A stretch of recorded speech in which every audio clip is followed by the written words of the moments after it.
Well, hello to our new listeners. Thanks for joining. And to our returning guests, welcome back. Welcome to season 6 of the More Sibyl Podcast. My name is Mo. In this season, like you've been used to, get ready for more amazing stories, more inspirational stories to help you set your stories free.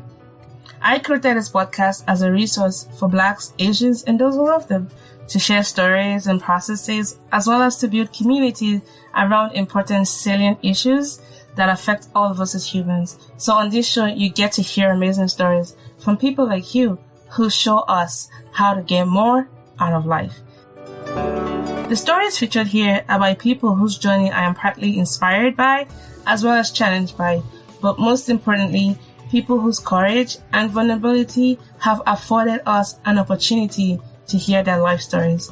And I hope you find them as inspiring. Now enjoy the show, and don't forget to share this episode and the other ones.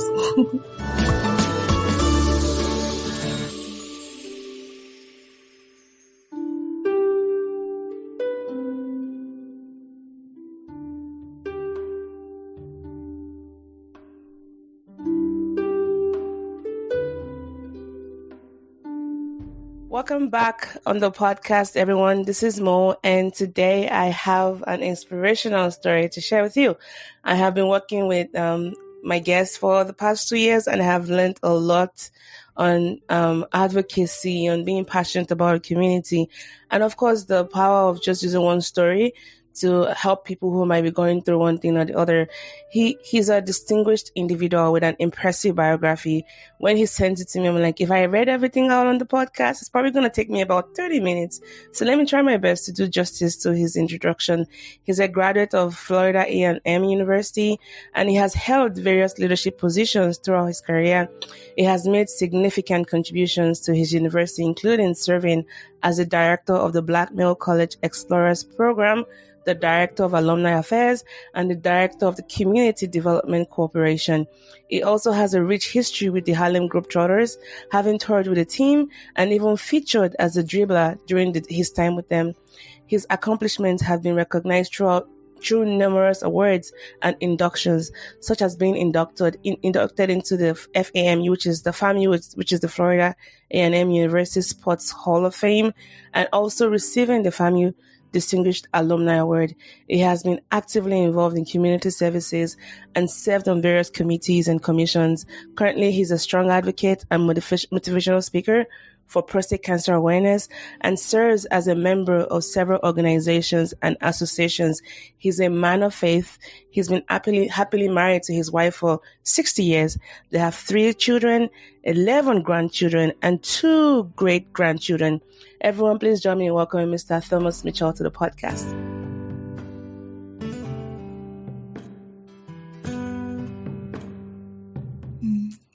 Wow. Thank you. That's a lorry load of accomplishments. And first of all, it's just an honor to have you here. And thank you for the work you do. For those who don't know, myself and a couple of 6 other men, we formed the Community Advisory Board, and they're made up of prostate cancer survivors. Mr. Mitchell is one of our members, and his input has really, together with the other members, they really helped to strengthen the core of our work and to make sure that what we're doing is culturally appropriate to the Black community when it comes to prostate cancer. So also happy Father's Day, sir. Happy belated Father's Day. Thank you. So just tell us maybe a little bit about yourself, how you grew up, your family, and all of that. Well, I'm adopted. So my mother, upon getting pregnant, was about 15 or 16 years old.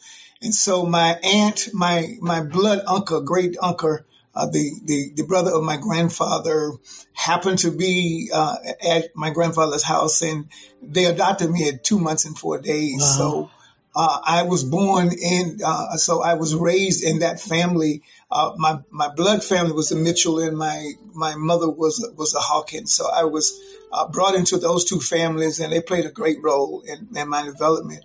I lived in a my parents were poor, but I wasn't, because they provided me with everything I needed.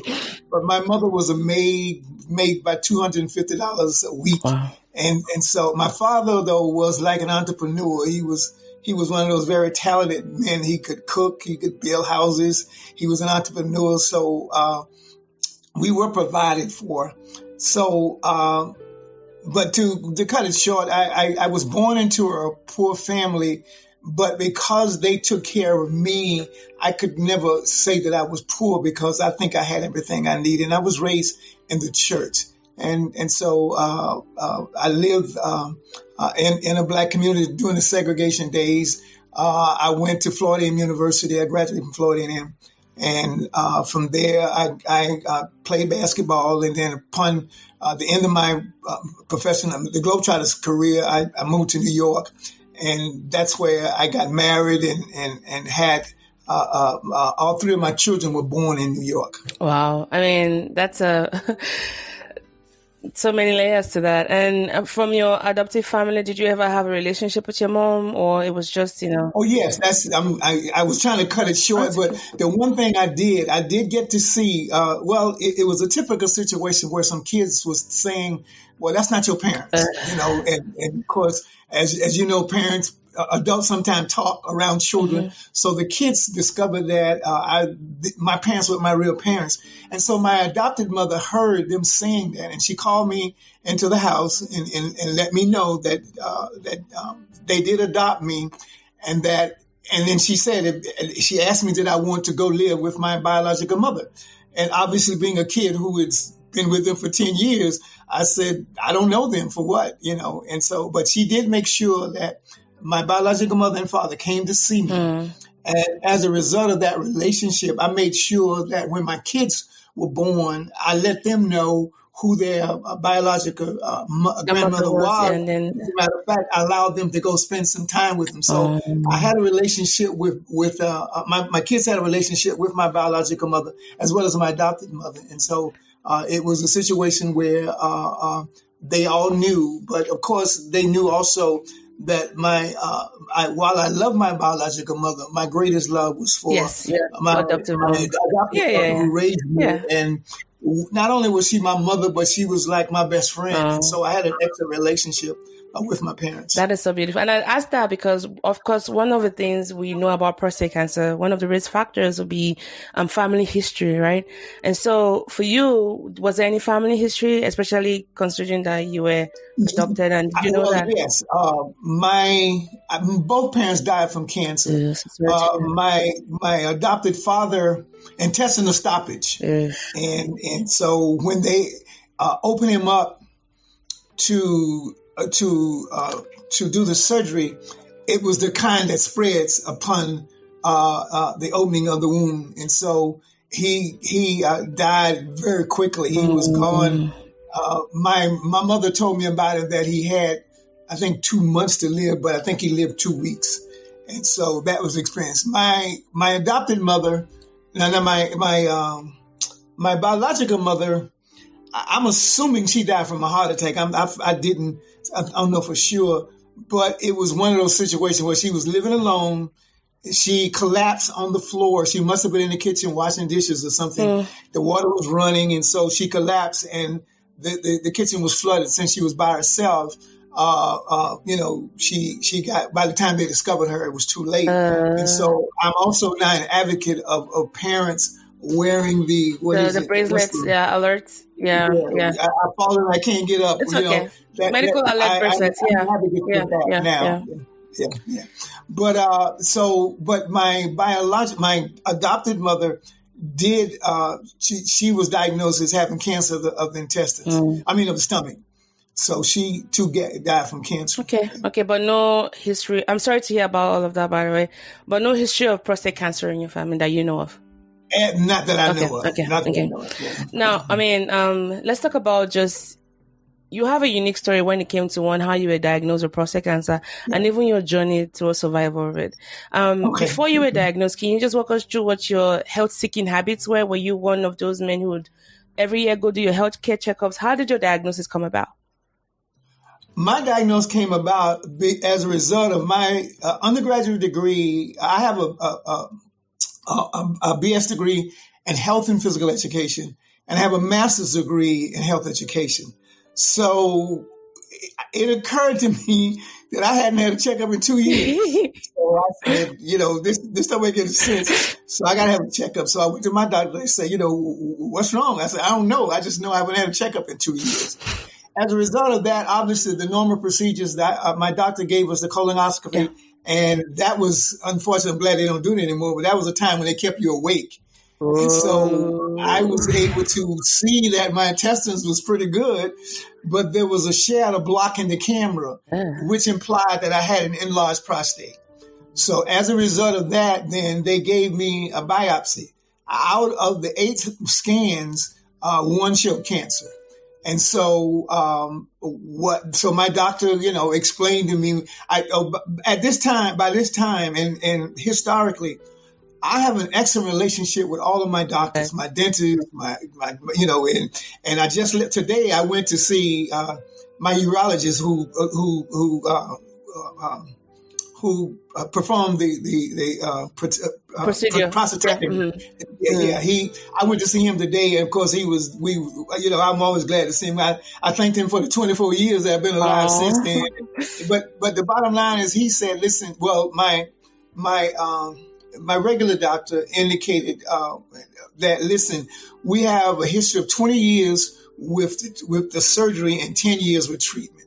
And, I had a good relationship with it, and I was very human to say, well, look, can I get the 20 and the 10? Add it together. Let me get the surgery, and they were trying to explain to me. They were trying to be, they really didn't want to worry you too much, Now, they didn't want to imply what they wanted me to do. They just wanted to let me know the history. And so that's why they said, well, we have 20 years of history with the surgery and 10 years with the treatment. And as I said, can I get 30? Give me the 20 and the 10, and of course, but the other thing is, as I've said before, one of the great experiences I had was, there's an attorney that attended the same church that I attended, was part of a mentoring group. He had already had the surgery. And so what my practitioners did, and my urologist, they had him to talk to me, to give me a benefit of his experiences. And I'll never forget, among the things I remember him saying to me was, among other things, is that, listen, you're going to feel good in about 3 weeks. They're going to tell you to stay home about 6 weeks. But you will feel good probably about 3, he said, but you really need to stay the 3 years, the 6 weeks. Yeah.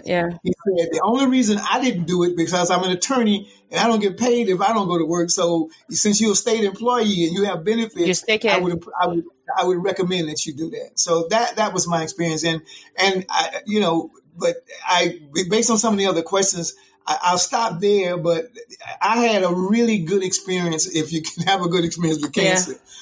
I really had a good experience, and 24 years later, I'm really grateful for all of the people that played a part in getting me to this point.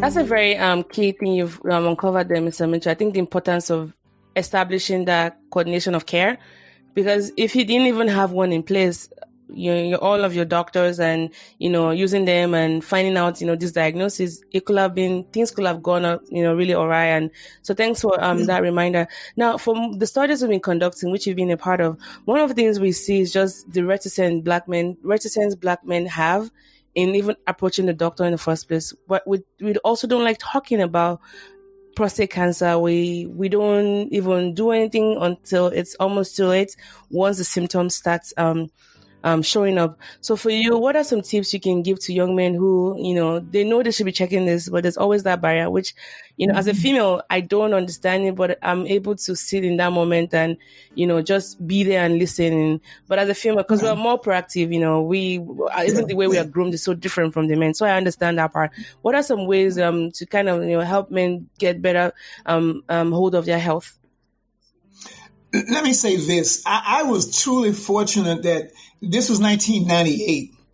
And for whatever reason, at that time, there was a lot of discussion about prostate cancer. So it wasn't something that was remotely I was aware of. But I'm the founding president of the 100 Black Men of America. And one of the things that the 100 Black Men of America was doing during that time, when we had our national conferences, we would have testing and I'm sorry, they talked a lot. Part of the mission of the 100 Black Men was health and wellness. And because it was a Black male organization, then there was a discussion about those health issues that affect us. And so I really, some of the myths and misconception that exists among some men, that just wasn't the case with me, because these were men who talked about it. And the other thing is, I'm truly fortunate. Matter of fact, I've gone on Facebook and talked about my sons and some friends and all of mine. Yeah. And one of the things I thought about today that I'm going to do, I really have some friends that are professionals. Mm-hmm. And for instance, Joe Camp, the guy who operated on me, the one I went to see today, Joe was a legend. He was the doctor's doctor. Mm-hmm. When I was diagnosed with cancer, my practitioner said, listen, you need to see Joe Camp. He's the guy that the doctors go. And Joe was great. I mean, like I said, we have become friends. And even since I'm a fundraiser, Joe gives me money for whatever I'm doing. Joe supports me in whatever I'm doing. And so I had a different experience in the sense that Joe, knowing how some men think about erectile dysfunction, said, listen, don't worry about nothing. We raise the dead here. That's the kind of guy he was, and so he was just great. And my other practitioners, like I said, we had a mentoring program. So I know there's some misconceptions about it. I also know that men don't like the digital exam. Mm-hmm. Yes, the rectal exam, correct. I didn't particularly like it, but that's what I needed to do to make sure that I was okay. I was fine with that. And then, of course, the other thing, some men has a fear that if they tell you 50% chance that you would be impotent, that erectile dysfunction is part of it. But, I was a little different. I said, listen, much as I like sex, I like life better. And so there was no problem with me in terms of what I didn't even hesitate when he said 20 years surgery and 10 years treatment. Mm-hmm. Oh, that was it easy for you. Yeah. So that's what I'm saying. And that's why I really, when you hear me talking, there are things that I recommend because they help me so much. Yes. I mean, I really, and the other thing with me, but the faith thing, because I'm religious and because I have a family, as you know what I have. I was 60 years old at this time. I'm 84 now, but I was 60 at that time. And I said, God has been good to me. I've been married. I got all these kids, and I certainly want to live a little longer. But, if I go today, I can't complain. My life, I really, when I think about it, even from a religious point of view, the terrible life that people have had, some of the major problems, some of the pain, I haven't had that kind of life. I mean, I was poor, but I was blessed in the sense that I was never really, I've had tonsillitis. I've had all the things that other people have, but my attitude was always, it could have been worse. Whatever happened to me, I said, it could, like at this point, I was 60 years old. I said, well, I could have died earlier, and so my experience and my attitude was one that I was grateful that God has been good to me and that I had a relatively pain-free life. I wasn't rich, but my parents were poor, but I wasn't. And I have a degree, and of course I played basketball. My wife was a professional, so we were comfortable. We weren't poor, but we couldn't complain. Whatever we had to complain about is because we spent too much money, not that we didn't have it. So that was different with me. And so, but again, to cut it short, when I had my surgery, I kind of was prepared that maybe it wasn't going to work out. And I joked with my oldest son, who doesn't go to church a lot. And when I woke up, my son was walking in. I said, well, I know I'm not in heaven. So we joke about that now. He really is my favorite son. Yeah. So we joke about that now. But my point is, I was prepared that I had lived a good life, and I had been married at that time, probably 40 years. So I just couldn't complain. When I think about other people dying earlier. So that was kind of my experience. And it was one that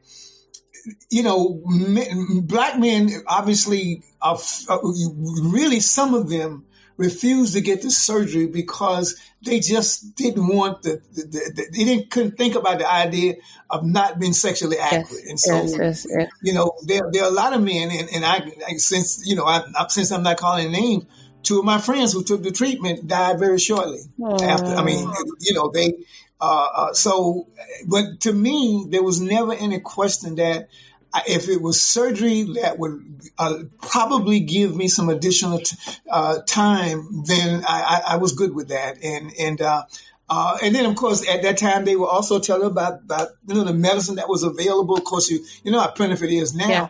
So that was the beginning of that discussion about the medicine that could help men who might have been victims of ED. So it wasn't a time where I was really confused and couldn't make up my mind. My mind was made up immediately when they told me what the treatments were and what the chances are. Yeah. Oh, wow. There's so much to unpack there. And thanks for, just sharing your experience and also being vulnerable with, how you were able to redefine what quality of life meant for you. Like saying, I know that, sexual health is important, but my overall life, like being alive, is important, and negotiating what that meant from there. Now, you've been in survival for 24 years. That's, a lot of, you've actually outdone the numbers given to you by your doctor. So congratulations in survival. And you're still going with so much power. If you could look back, from how far you've come until the present date, are there things you could have done differently? I can't think of nothing that I would. Oh, well, yeah. That's the only thing I should have done. I should have eaten better and not gained as much weight, that kind of stuff. But as it relates to the cancer, I recognize, as much as I give credit to my doctors, I recognize that accidentally or not, I made a very wise decision to go get a checkup. And so, as a matter of fact, when I tell my story to men about the significance of having checkups, I said, listen, I'm probably, maybe I would not have been, but I'm probably alive now. Because remember, when I had the biopsy, they took 8 scans. Only one showed cancer. Wow. Had I waited longer, 11 words. Those numbers would probably have been different. Yeah. Okay. And so that's the first thing that, that I have to give myself credit. Maybe I was lucky for doing it, but the bottom line was I thought it not robbery to have a checkup. And then by having that checkup, that's when I discovered I had cancer. And then the rest of the doctors that I had was just absolutely great. Like I said, they had my practitioner. We had become friends because whenever I went to see him, we might talk about my health for a few reasons, but he was a supporter of Florida A&amp University sports. So we would talk sports. So we had a kind of a very friendly relationship as well as a professional relationship.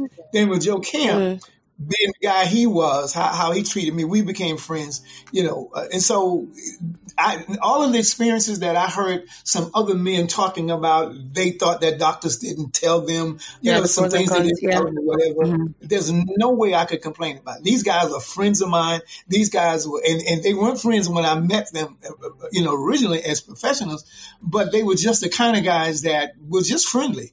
And so so that gave me confidence that these guys care enough about me that they're going to tell me. And like I said, the other thing is whenever I wanted to see them, I hear some patients complain, but they couldn't see them. Like my appointment today was because I called my doctor. I called Joe yesterday because I wanted to refill some prescription. And I knew that he probably would ask me to come in. So I said, look, do I need to, can I need to come and see you? Because I want to get my prescription. He said, yeah, come on and see me. But now, that was yesterday. But yesterday they gave me an appointment for 11 o'clock today. Wow.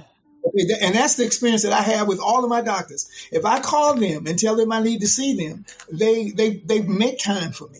And I don't think it's for me, but that's my experience. And I don't, and so I got to believe, I don't think they did it for me. They do this for me. So that's the other thing about my doctors. They not only are they professional, but they are doctors who go beyond, the call of duty, in terms of, and everybody in the office knows that. So whenever I call, I don't have to talk to the doctor. If I want to come and see them, they'll make time for me. So that was another experience that I've had that I hear other folks not having. And so I do think the doctors need to realize how important it is when they have established what we call it bedside manner and have a presentation that appears that they care for you, I just didn't have any apprehension to do whatever they asked me to do. I mean, one thing like I said, they try to tell me the advantage and disadvantage, and I sit there and wait. And as soon as they tell me, I say, yeah, I know what I want. I want that.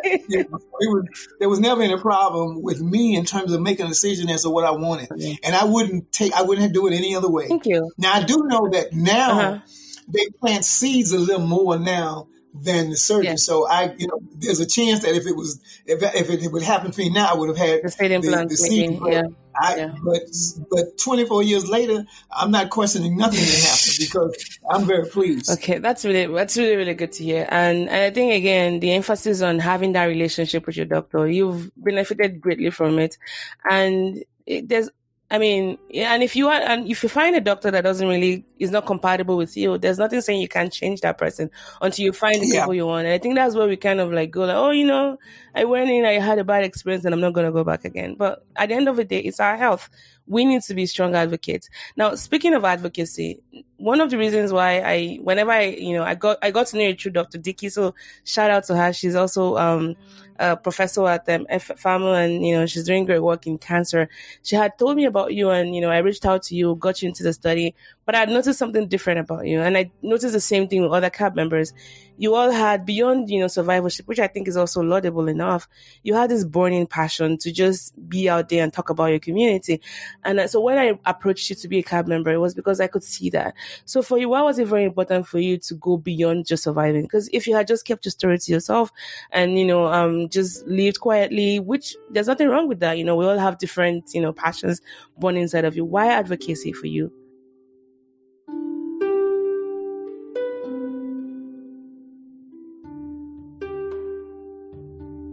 Well, I adopted a pay forward attitude. Like I said, unfortunately, the gentleman, the attorney who came to me as a mentor just recently passed. But based on my experience, I was so satisfied that I felt the need. And the other thing is, I felt the need to tell my story because I had no symptoms. I had no idea that I was sick in any manner. And so to discover that I had cancer, I mean, of course it was scary. Don't get me wrong. I mean, when you hear the big C, you're terrified. Yeah. But all of the doctors and talking to me, they encouraged me because they had positive experience. But anyway, let me get to it. Because I went and got tested and discovered it, and now 20-some years later, well, it wasn't 20 when I started, I immediately wanted to share that with other men. And I also know that men don't like to go to doctors. And that's the other story that I tell, that, because I had a nosebleed or something. I went to the doctor. There's nothing unusual people have nosebleed, but I don't have nosebleed. So once I had a nosebleed, I went to the doctor. Well, the doctor said, you blow your nose a lot and the nostrils are very fragile. So that's all it is. Okay, now I'm good. So now the next time it happened, I didn't worry about it. But but what I'm getting at to answer your question is, it's just important that men understand that a checkup, and one of the things I say consistently is, listen, by going to get a checkup, you discover that you're okay. But even if you don't, if you catch almost everything that can kill you, or every health issue that can kill you, if you catch them early, you can live and you can be treated. So the significance of the checkup is, if you go and you find out you're okay, that's good. That's great. Yeah. But then if you do have a problem, like I caught it with 1 scan out of 8. So that's a reason for men to understand how significant the checkup is. So that has been the reason for my advocacy, is that I just wanted to make sure that men understand that, look, I can understand it. I mean, I don't like the digital either, but if that's what's going to keep me alive, it's fine. And so, as I also indicated, and one of the question too, is that I indicated to you guys that I immediately told my family that we need to know what our health history is. I remember that. Because y'all need to know that based on what my information is, now my children are vulnerable. So instead of them waiting until 50 years old or whatever, they should now be checking at 30 or 35 to see what their situation is. And so that was the reason for my passion, but because it saved my life. And certainly I'm a teacher, and that's part of what we do. We want to teach folks and advise folks what makes sense as a health education person too. I want to at least help people understand the things that they can do to live longer and to be healthy. Wow. I mean, I think you've summed it up nicely by just saying that that paying forward, and especially given yours was unique in the sense that you had no symptoms, and out of all the 8 cells that were biopsied, only one came out as, having cancer. Yeah. And if you had delayed it, it could have gone worse. Thanks for emphasizing that. Now, even if you were to describe what being a survivor is like for you, because it's been 24 years and you're one of the more seasoned and more experienced CAB members we had. And I know that one of the comments that has been floated around is, as being part of CAB, is seeing people who have gone ahead of you and knowing that, okay, there's a lot of hope. And I think there's that power in sharing our stories and knowing that even despite all of the things you might be going through, you can always find, joy and happiness and just making life work for you. So for you, how would you describe what being a survivor means to you? Well, I guess, again, like when my doctor told me today I was healthier, I look good and all that. And, I thought about, I personally believe that part of my health also has to do with the fact that I'm relatively happy. I'm kind of content with my life. And I do know as a health major, stress can play a major role in health. Mm-hmm. And so that there are a lot of conditions or side effects that are associated with health. And so I basically, even though I was poor, I just had a good life. So the other thing is, based on the kind of treatment that I was given, I think it made me live longer. And because of my age, I'm grateful that what happened to me, I think has played a role in me living longer. Mm-hmm. So that's also part of my psyche. And being on a university campus when it was discovered that I'd had cancer, and there was research on our campus, so I was part of that group. And Dr. What's the name at Florida State that may have told you about me? Oh, Dr. Dickey.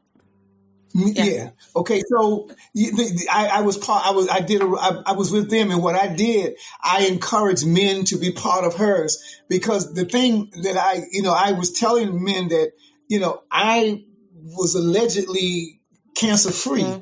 And because of the checkup and because of the treatment I had, and because, of course, like I said, Joe Camp is like a legend among everybody. Think he's the absolute greatest. And so all of that was part of a lot of men going to Joe, and everybody felt that by going to him, the kind of treatment that others have gotten, that they would get. And once they met Joe, they too were satisfied. And so I became one of the person that whenever anybody, husband or wives, husbands, sometimes a husband might have come to me, but sometimes wives come to me when their sons or their husband had cancer. They wanted to talk to me because I had let it be known that I'd be happy to talk to them about it. And so that created an atmosphere in our community now, is that we all talk about it. I was at a meeting once. We gave Joe an award, and I asked the men who he had treated to stand up, and it must have been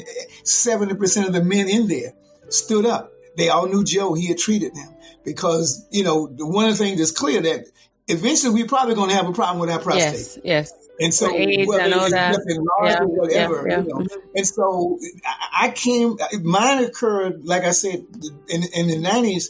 Everybody was talking, men were talking about it, and men had begun to be treated. And of course, again, some of them didn't want the surgery, but that wasn't my problem. Oh, wow. So, and a lot of men, went, and of course, with all of the medicine that's out there now for ED, more and more men are going and getting treatment. But I still think a large percent of the men has a problem with the possibility of being impotent. And that's just, man, that's unfortunate. That plays too great a greater role in manhood in the minds of men. That's so much part of manhood, but that just wasn't my problem. You said you've hit a critical point of conversation in just balancing the process of aging, because some things will decline as you get older, but quality of life is very important, and cancer is not something you want to manage. And with most cancers, especially with prostate cancer, the earlier you detect it, the better the outcomes of surviving and overall just wellness becomes. Before we move, and that drove me. The mere fact that it happened to me, I said we could, more lives can be saved, and I saved my own life by going to get the checkup, and so I wanted to make sure that men understood that. Thank you for that emphasis. Now, before we move into just some of your work within the Community Advisory Board, I imagine it's not always been a walk in the park. You seem like a very positive person. Even your concept of paying it forward, and despite all the hardships you've had, you've always maintained a positive outlook. Are you able to share one time when you felt, really, really down because of, this whole, maybe during your therapy or just a very low moment, and how you were able to come out of it? I'm not guilty. I just haven't had any low moments. Ooh, that's okay. I'm sorry. Let me back up. Probably the lowest moments I would have had was prior to the surgery. But like I say, since I was sent to Joe and I heard so many great things about him, obviously I was afraid. And like I said, now let me be clear. I did, as I already said previously today, is that I did realize that the possibility that I could have died, that the surgery didn't have to be successful. So, like I said, I had made up in my mind. Fortunately, my life has been such that there's no way I can complain.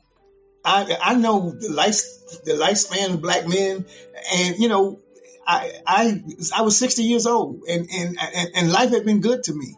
So, I played basketball. I had a family. I have a lot of friends. I have some real friends. I had some that weren't, but I travel so much that I have a lot of friends. And so I just couldn't, in my mind, I know I have to die sometime. And I'm like all Christians, I want to die. I want to go to heaven, but not this week. Yeah. It's like, I just didn't have any really low moments other than but even recognizing that it might be time for me to die. But once again, I was 60 years old. I had been married 40 years. I had a family. And so there's no way, since I know we all going to die, there's no way I could have been, I guess if I was a different person, I could have been depressed, but I just wasn't. I was fearful that it might not. Yeah. And like I said, once I woke up, I was good, and then they said that my numbers were good. So I didn't have any low moments, but I do think about the possibility if I had not had the checkup. Yeah. Oh, yes. And so that's, once again, that's just one of the more reasons why I feel blessed that I had this good sense to get the checkup. And so I just haven't had any low moments. A lot of stuff had come at me, but my attitude always has been, it could have been worse. Okay. And I appreciate that. I think, it's your story, and again, I think it just shows your overall posture towards anything in life is, to be positive. So thanks for that reminder. So you have 3 children, you have 11 grandchildren and 2 great grandchildren. And yes. Congrats on all of that. That's a bountiful blessing right there. And I know one of the things you're very, very big on is, talking about, like at the cookouts and family reunions, like talking about history, right? What has that conversation been like, with your progenies, your children and your great-grandchildren and your grandchildren about just this inherited susceptibility with prostate cancer, for example? Well, my children, they I immediately told them, okay, guys, now that I've had it, you don't wait until 50.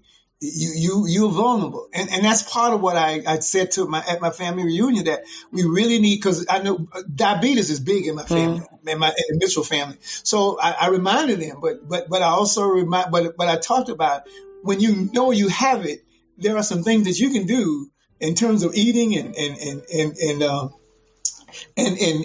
weight control, if you want to live a longer life, you have to do that. And one of the things I would tell my family is when I was diagnosed with diabetes, I was afraid, but, my doctor said, listen, though, you can still eat almost everything you've been eating, just not as much.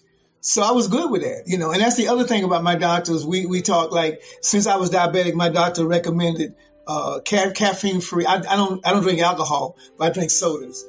So they say, well, caffeine free for the cholesterol and sugar free for the diabetes. Okay. So and those are the kinds of things.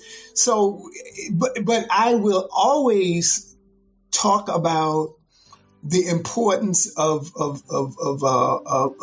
knowing the family history, because a very good friend of mine who died from a colon cancer, that's when I was made aware of the significance of the blood. He was always talking about, it's in my family, so I know what I have to do. And he was a really good friend. He was a tennis partner, and so he always just talk about that. So immediately when I got it, I guess that's probably what I thought about, letting my family know that now, that I've had it, and also the significance of letting females know that, okay, you might not have a prostate, but you got a son that has it. So, and because you are in this family, then he's vulnerable.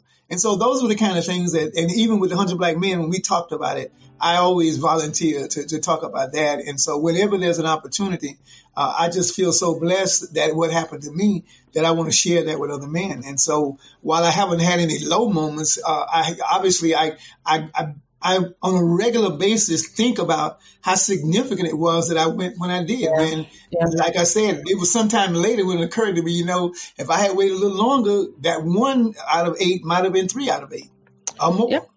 So true. So true. Wow. This is definitely the importance of being proactive and also finding ways to keep sharing our stories. And I know that from just my experience, the motive behind this is usually one of good, like, oh, I don't want to worry my family member. I don't want them to, be worried about me or stress them out. But what we're doing inevitably is actually causing more harm, because if they don't know their history, then how are they supposed to, adjust accordingly, especially with your friend who had passed away due to colon cancer. And I'm so sorry to hear about that, by the way.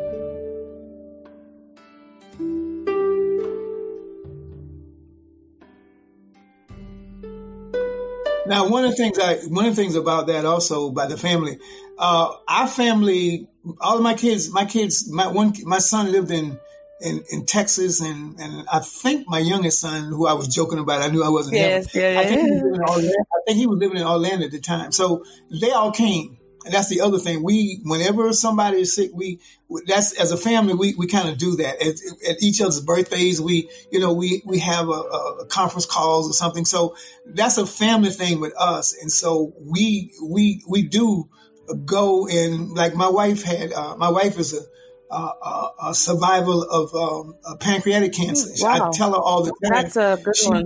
She's the only person I know that's still living that has cancer, that had cancer of the pancreas. And I tell her also how blessed she is because she still smokes. Oh, I didn't see that coming. But let me say this: I was kind of hard on her until I discovered she had really tried to stop. Mm-hmm. And it really epitomizes how much of an addiction it is, because she said when she was going through this process of trying to stop, her desire increased. Wow. It got worse. Wow. As a matter of fact, she broke down because she just knew she couldn't, she just wasn't able to do it. So but when she had cancer, she went to the hospital that's so famous in Jacksonville. Mayo Clinic? Yeah. She went there, and I was absolutely pleased with the service there. That's and so, good. But again, that hospital was the Mayo is 165 miles from my hometown. Long, right? So I would spend the night there and then get up and drive back to work. And then after work, I would come back. But that's us. I mean, if we're sick, whenever we go to emergency, we were there for the longest, for however long it takes. we were going to be there. So that's the one good thing about my family. So that was not an issue even with me, because we was nothing to think about. When she had the cancer, when I had the cancer first, she was there. And so when she had it, there was nothing to think about. Yeah. And like I said, she was in Jacksonville. So I would go and spend the night with her and get up and drive back to Tallahassee to go to work. And then after work, I go back. But there was nothing to think about. My wife was in Jacksonville. And that was it. And so that's us. We really, now, there's a lot I ain't telling you now. Don't get me wrong. I don't have this perfect family, but, it's just that one of the things my wife and I can say, whatever else that may be a problem, we have so much in common that's positive with the children. And again, after 60 years, you got a lot to talk about. Yes. You've been through a lot. Yeah. And so you worked through a lot. We stopped arguing a long time ago because the attitude was, look, you're not going to change my mind. I'm not going to change yours, man. So what are we going to do that? I ain't changing my mind. You ain't changing yours. So what are we going to do there? Let's go. That's a good marital tip right there. Maybe just give it a couple more years and you just be like, this is who I am. You're going to take me or not? No. We decided, we invested too much time. We're not going to break up and have to get used to some other problem. We're going to solve these problems here. We're not going nowhere. That's not even an issue. All right. But that's the story of our family. We are supportive when it comes to that. That's amazing. I mean, I know one of the big things that comes out that came out a lot during the analysis of, just the work we've done together is the importance of social support and also spirituality. You've highlighted just the importance of that for you. What role, if any, and I think it's substantial because you've talked about it a lot, has your faith played in just your survivorship journey so far? Oh, absolutely. It's very much so. I was born and raised in the church, and I developed an attitude that I told parents. I said, I was converted. I joined the church at age 10. And when I joined the church, it was, we had the old fashioned revival, and it was a problem for me because I'm saying, what am I supposed to do? I was born and raised in the church. I believe in God. I'm trying to live it. What am I supposed to do? What sign I'm supposed to, maybe you just think about some sign. I just decided to join the church. I said, look, I've been in church all my life, so I'm just going to join. And I don't mess with other folks' holiness and whatever they do, because they said that when I decided to join, they said I gave the pastor, I put my hand out for the pastor to shake my hand, jerked it back, and ran into the choir. I mean, it's just, I don't remember none of that. So I don't fool with God and the Holy Spirit and none of that stuff. But what I'm getting at is that I was born and raised in the church, and I truly believe. As a matter of fact, one of the things I did at my 84th birthday, I talked about some songs that I was going to go on vacation. And I talked about some songs that one of my favorite songs was Shirley Caesar's Hold My Mule. And it's by the 86-year-old man that joined his church, and they didn't want him to dance. And this brother was saying, look, do you see all that land y'all came on to get to my house? God gave me that land, but y'all don't want me to dance and be grateful. Look at all my children. I've never been to the courthouse or the cemetery. But y'all don't want me to dance. And look at me, I'm 86 years old. And since I'm 84, I can relate to that. And he said, I'm still able to plow this mule and harvest my crop. So if y'all don't want me to dance in church, I dance right here. But that's me now, yeah. In terms of how blessed I feel. And so I just, as a matter of fact, what I was getting at is that I proclaimed on Facebook that there's nothing. And in all the years of my life, I just cannot accept the theory of evolution as the total answer to life as we know it. I just think that the brain, the body, even fingernails, something came up with some logic here. There was some thought process and fingernails to pick up. I said, so, y'all, if all of you believers are fine. Y'all don't have to believe, but nothing gonna convince me that there isn't something else. And so that's just why I don't argue about it. As a matter of fact, one of the jokes I tell my wife, my wife's one of those, why God has to be a man? I said, well, honey, if I get to heaven, it's a woman. I'm going to say, thank you, guys. I don't care. That's too deep for me. I mean, life is too deep. Nobody knows. All we have is faith. And too many things that has happened to me that make me believe that there is some supreme being somewhere, somehow, or something. And so that's part of me, because just how long I've lived and just how I've lived, and I belong to the initiatives of the Primitive Baptist Church, and they believe in predestination. Mm-hmm. There's so much stuff that happened to me as an elementary kid that resulted in some kind of relationship years later with that person.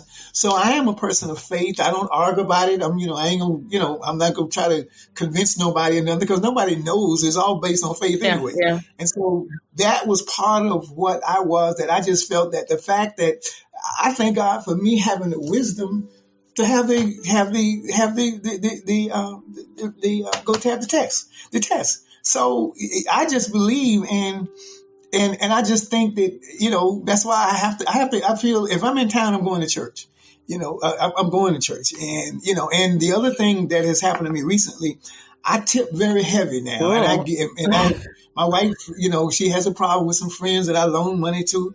And I said, honey, I just don't think that God put me on this earth just to take care of my family. I said, what I've noticed, the more I give, the more I get back. Yeah. So that's how faith plays with me. Mm. And so even the cancer thing, it means that somebody had the wisdom to give me the wisdom to get a test, and somebody, if possible, there's somebody. I'm blessed to live as long as I have. So there's just so many reasons why I don't have a reason to be depressed. And when something happened to me, well, it happened to everybody else. If Jesus died on the cross, whatever this is, I can deal with it. So that's my faith explanation. Oh, wow. I mean, that was beautifully said. And thank you for just that reminder. It's definitely a personal walk, but for you, it's something that has given you a map to live life. And also, I want to even gander a guess that a lot of your positivity comes from your personal relationship with God, because that's where you draw that from, and anchoring into a higher power, definitely.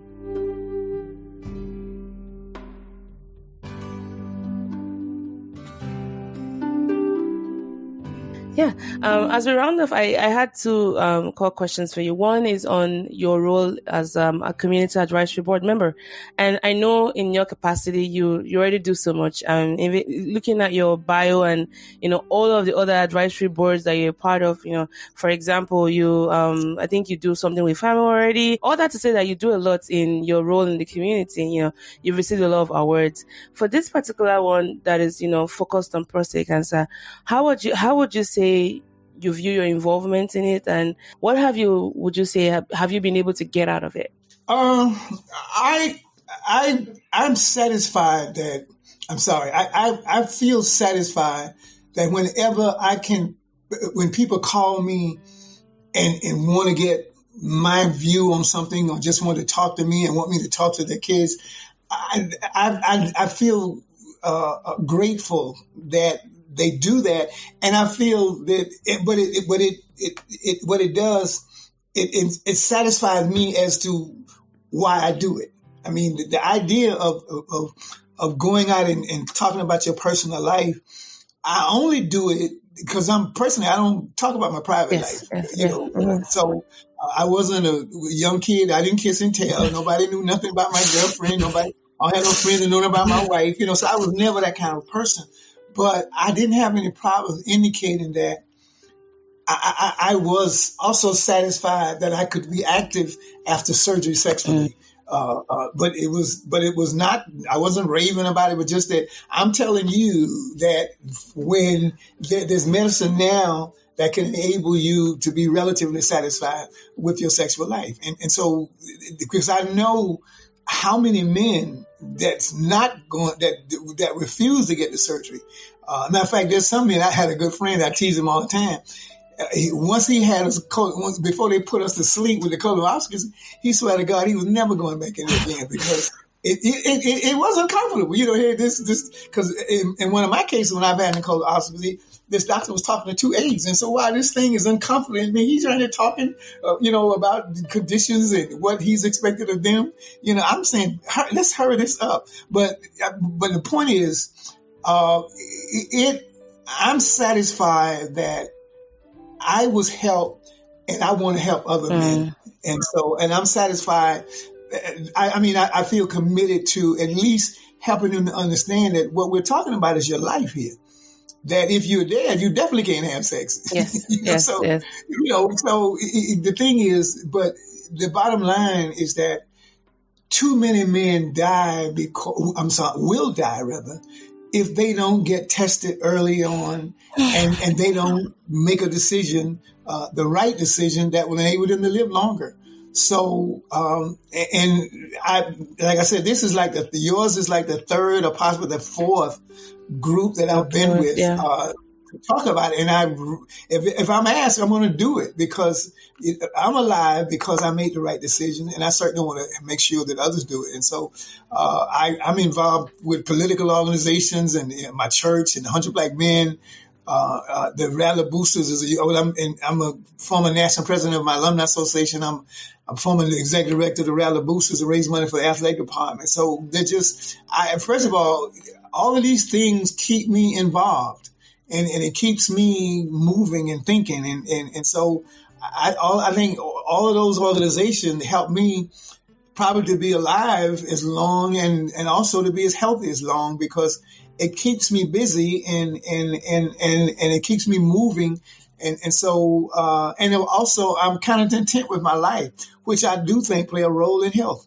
So whatever I do I was raised up being that way, raised up in the church, being in the usher board. And I didn't like to sing in choirs because that was too many meetings. So I would sing if they wanted me to do a solo, but I just didn't.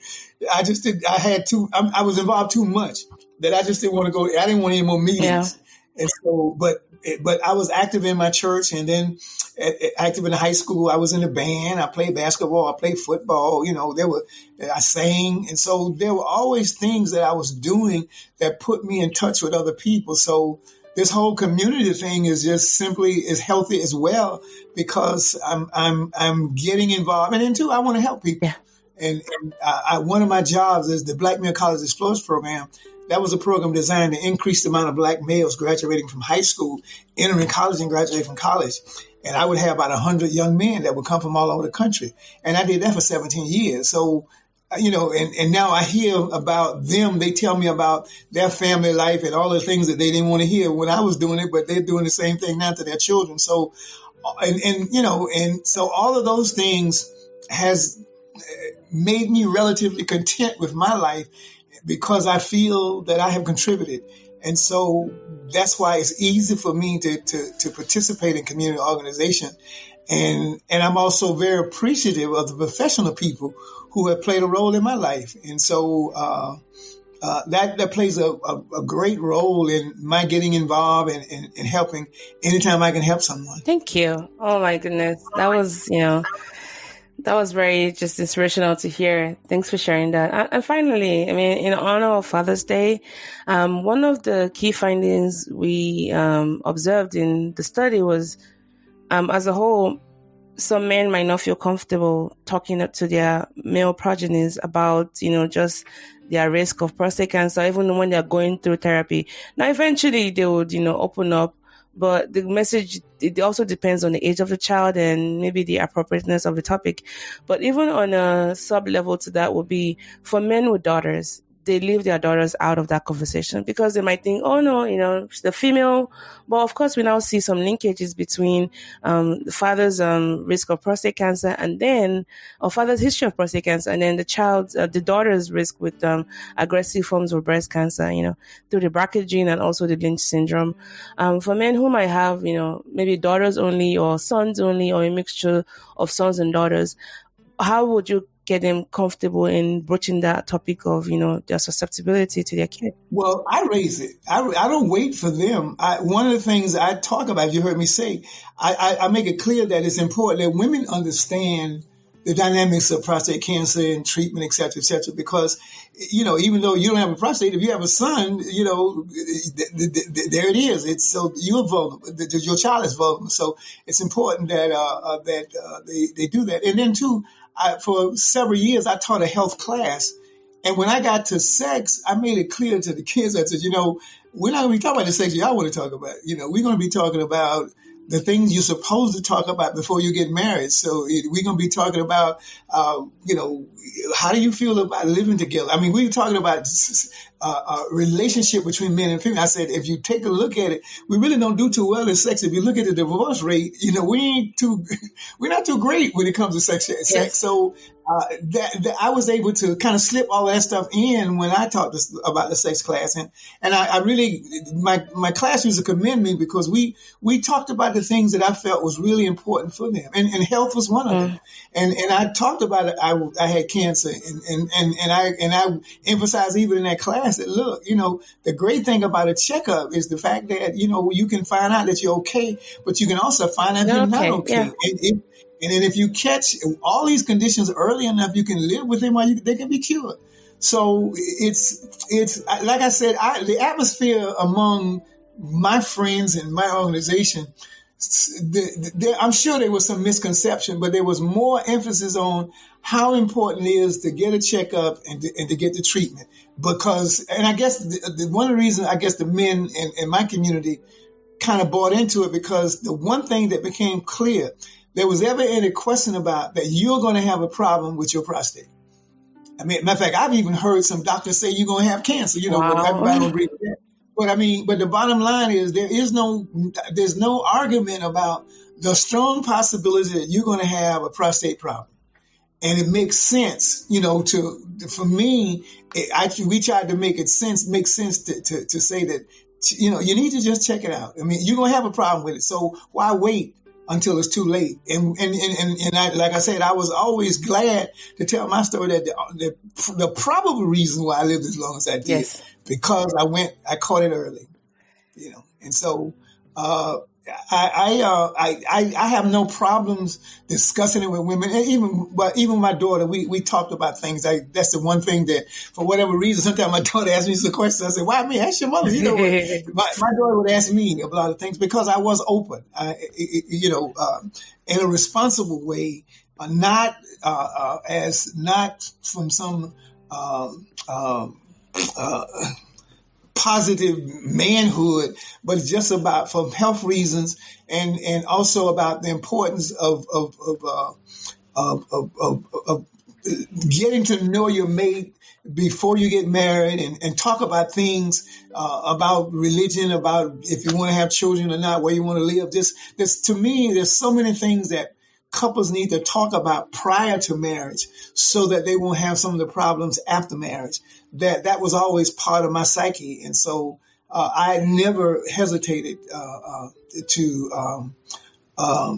talk about women. And the other thing is I never hesitated in the Black Male Program, whenever it was advised for me that why don't I do a program for females as well? Yes.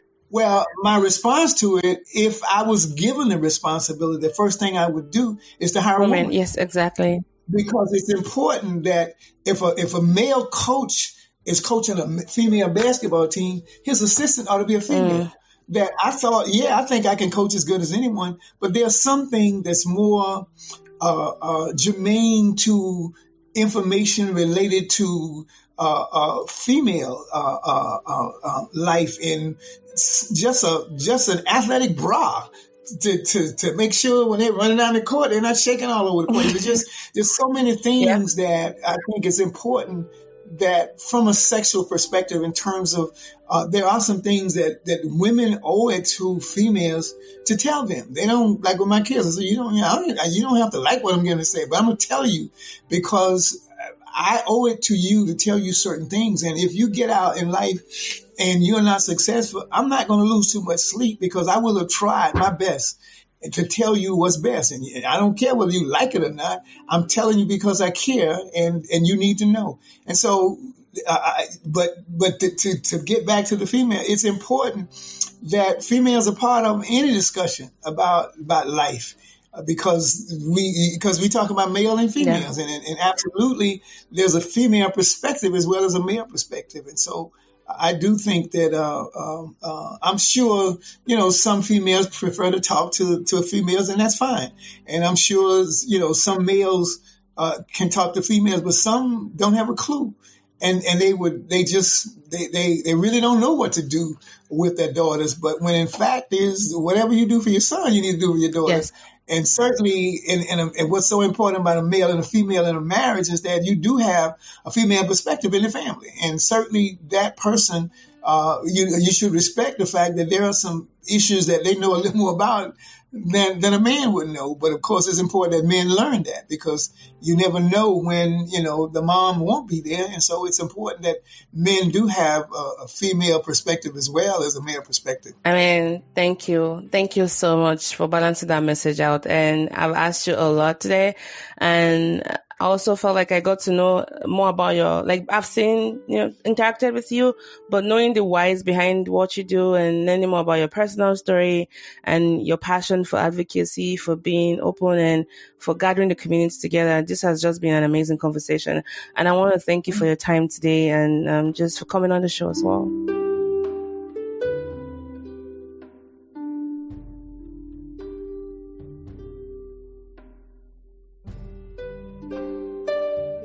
Thank you. I enjoyed it. I mean, if I can help, I'll be happy to do so. Thank you. Ajay, do you have anything else to say before I maybe some? No, it's just that I think what you're doing is important. That's why I wanted to be a part of it anytime. There's so much still that we have to do to make sure that men understand and women understand how important it is for them to play a role in their husband. Because there's some women has the ability to make men do what they might not want to do. But again, I'm blessed in the sense that whatever illness I've had, my wife was always there, and my children was always there. Right. And whenever, as a matter of fact, there are times when I tell my wife, I'm calling the doctor. You don't want to go, but you got to go. I'm telling you now, if you don't go, then I'm going to call the emergency ward, let them come here. So, there are times when, like I said, males and females have to be emphatic. Women have to make their husband go to the doctors. And I will make my wife doesn't like blood tests. I mean, she's not, but I'm saying, honey, but I'm blessed that she'll listen to me. I said, no, but you're going. I say, now, if you don't go, I'll take you and stay with you. But if you don't go, I'm calling the emergency ward because there's a problem here. And so that is a role that husband and wives have to play to be concerned about the health of it. But I'm fortunate we've been together so long. She realized that when I say it that way, she knows that she better do something because I'm not going to quit because it's for her own good. And so that's that. All of that plays a role into what I believe about marriage and about health. And certainly, again, more than anything else, I just feel blessed that I was able to go through it and still survive because, and I'm more convinced because last 2 weeks ago, I lost one of the best friends of my life. He's a guy that, of all the friends I had, I probably socialize with him and do more things than just going to lunch with him. I go to lunch by myself most of the time, but he was just such a great friend. And he had a stroke. In 2 weeks, he was gone because he had a stroke, and then he had a second stroke, and then he was diagnosed with cancer of the pancreas and of the liver. And eventually, his kidney went bad on him. And in 2 weeks, he was gone. And I mean, when he went to the doctor for the first stroke, I felt good because he said it was just a mini stroke. When I don't know if I told you, I've had a mini stroke. I had some funny feelings in my fingers when it got to my wrists. I said, no, take me to the doctor. Wow. And I discovered I had a mini stroke, but no after effects as far as I know. And so once he said that he had a mini stroke, I felt good about it. But then the next thing I heard, he had a second stroke, and then when he was diagnosed with the cancer, the doctors had to decide what, if anything, they could do because they felt they couldn't give him the chemo because he had two strokes. He wasn't strong enough.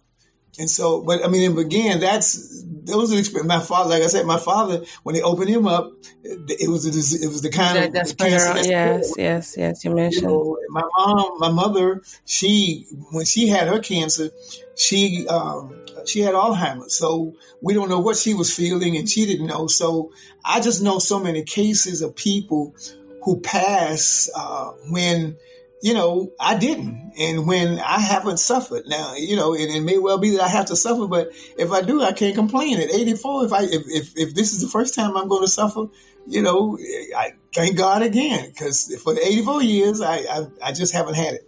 So that's a part of my makeup, and I just feel blessed, and it motivates me to help anytime I can, and certainly to make more men aware of what the significance of just a checkup and following the doctor. My attitude is always when, the doctors know a little something. They went to college just like we did, and we majored in one thing. They majored in medicine. So they probably know a little more than we know. So let's kind of listen to them. So, wow. But I think this is just a perfect, thank you. I'm going to keep saying thank you. I think it's a perfect time to just, wrap up the conversation. We've learned a lot about you. For those who might want to maybe connect with you and maybe, for one reason or the other, maybe for mentorship or just, learn more about you, how can they reach out to you, Mr. Mitchell? You have my number, 85, the phone number, the 212. Do you want to give them your number or maybe email address? Are you okay with your number going out there? Yes, okay. Please say it out then, and I'll put it in the show notes. And my address. No, your address. I know. That's what I'm going to do. I don't have a problem. I know, but this is an email address as well. Okay, yeah. Let's do the email address. I know how to hang up if I don't want to talk. I know, but not the home address, no, sir, because this is a global podcast. Let's give the email address. Yes. You can get the email address and the phone number. Okay. And I would be happy to, in any way I can, to answer questions. All right. So his email address is Tommy Mitchell SR. So TOMMYMITCHELLSR @gmail.com. It's also going to be in the show notes. So thank you, Mr. Mitchell, and I hope you enjoy the rest of your weekend. Thank you very much. All right, and good luck to you as well. Thank you. My regards to the family as well. All right. All right. Bye-bye.